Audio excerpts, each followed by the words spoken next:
દેવદ્રવ્ય, તમારા પ્રશ્નનો જવાબ હવે પછી તરત લઈ લઉં છું કે કલ્પિત દેવદ્રવ્યમાંથી, ખરેખર શાસ્ત્ર તો સંપૂર્ણ દેવદ્રવ્યમાંથી કહે છે, પરંતુ માત્ર કલ્પિત પૂરતો વિચારો તો પણ કલ્પિત દેવદ્રવ્યથી પૂજા વગેરે કરવામાં કોઈ બાધ નથી અને તમામ શાસ્ત્રોની સંમતિ આપે છે. ઉપરથી જે લોકો ના પાડે છે કે દેવદ્રવ્યથી પૂજા ના થાય, ચોખ્ખા દ્રવ્યથી જ કરવી જોઈએ, એવો એકાંત આગ્રહ કરે છે, એ બધા ઉપરથી શાસ્ત્ર વિરુદ્ધ કથન કરી રહ્યા છે, સૂત્ર ભાષણ કરી રહ્યા છે, એવું વિના સંકોચે કહી શકાય.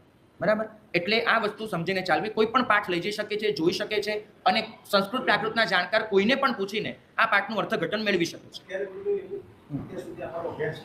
બિલકુલ.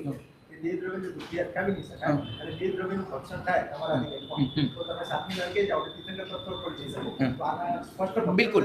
જો દેવદ્રવ્યનું ભક્ષણ એટલે શું, હું દેવદ્રવ્યનું ભક્ષણ એ પણ તમારી આગળ રજૂ કરી દઉં. શાસ્ત્રોમાં ભક્ષણ કોને કહ્યું છે એ આ લેખમાં પણ મેં લખેલું છે, તમને પણ કહ્યું.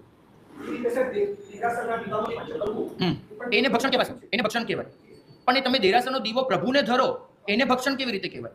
મારો ભાઈને પ્રશ્ન એ છે કે હું દેરાસરના કેસરથી, મને કોઈ આંખમાં આંજણી થઈ છે અને કેસર એના માટે લગાડવું પડે, હું દેરાસરનું કેસર લઈને મારી આંખને લગાડું, એને દેવદ્રવ્યનું ભક્ષણ ચોક્કસ કહેવાય, એની રજા ન જપાય, એનું મહાપાપ છે. પણ હું દેવદ્રવ્યના કેસરથી પ્રભુની પૂજા કરું, એને ભક્ષણ કેવી રીતે કહેવાય? ફરક સમજજો તમે. સ્વના ઉપયોગમાં ભક્ષણ છે જ. હા,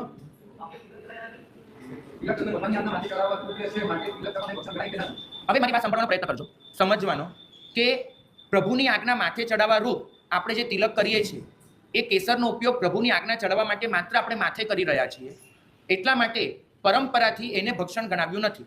અને હજુ પણ એક વાત તમને કહી દઉં કે જ્યારે પૂજા દ્રવ્ય એકઠું કરવામાં આવે છે ત્યારે જ દેરાસરને લગતા, કેસરને લગતા તમામ કાર્યો આ કેસરમાંથી થશે એવી એક સમજણ ઉભય પક્ષે પ્રવર્તતી હોય છે, માટે પણ એમાં ભાગ